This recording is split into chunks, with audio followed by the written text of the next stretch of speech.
papakita ko nga pala sa inyo guys yung mga IT nating matatalino. Saludo sa inyo. Ayan yung mga IT natin dito sa kaliwang IT natin yan. Malulupit yan guys, hindi kayo magsisisi dyan, napakatatalino nyan. Pwede natin sila ibenta. Tapos dito rin sa kanan, ito yung mga matatalino nating mga IT. And shoutout sa inyo, mga director natin yan kumbaga Tapos dito kailangan muna natin syempre mag-aral muna tayo para alam natin kung paano gumawa ng racket. Mamaya papasabugin natin yan kumbaga upo muna tayo rito kasi kunyari nakikinig pero nakipagdaldalan kahit walang kasama. Baliw pala. Ayan, upo muna tayo. Kausapin na natin yung ating Artemis teacher. Ayan, kinausap ko na siya. Ay, teacher natin, patanga-tanga ka mo yan. Panikamot lang ng ulo Ayan, pasok tayo sa pangalawa. Kasi di natin mabubuksan yung pintuan hanggat hindi natin sila kinakausap. Alam nyo yan. Parang kailangan muna natin sila kausapin. Parang yung pinapassword ng mga dyan yung mga pintuan Tapos yan, lesson 2, how does a racket work. Yan, kinausap ko lang siya. Next, delta V, next, close. Nag-open na yan, automatic nag-open yan. Ayan, diba? Tignan mo na sa dulo ron, tama, nakasara. Kailangan mo nga siya kausapin. Ayan yung mga experiment nila. Yan, dyan nila nilalagay. Tuturuan tayo yan. Ito fuels naman to.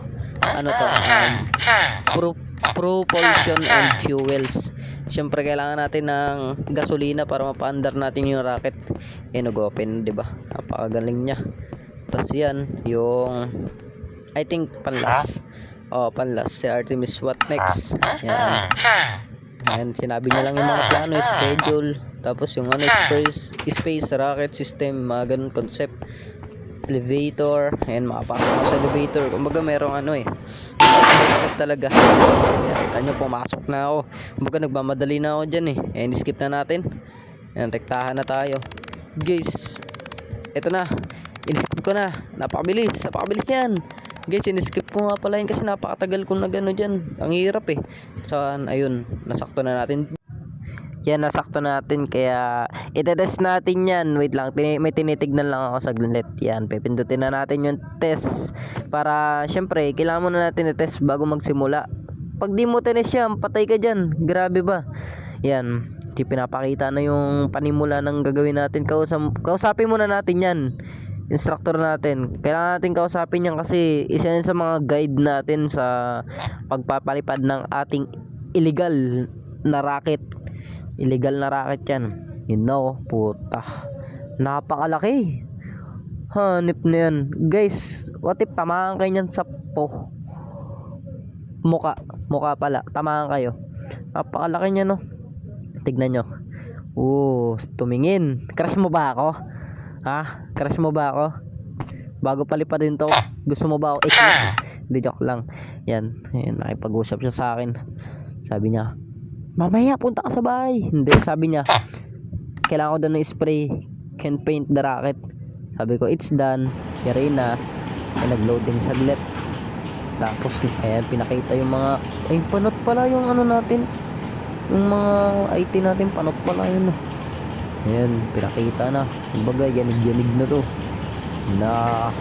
kinakabahan na ako kumbaga nakasubaybay sila sa akin. Sabihin, andyan na, darating na si Superman. Yun na guys, medyo mahina ako na yung salita ko dito kasi ayun na, maganda yung na ito, epekto. Yun na guys, malapit na, sasabog na.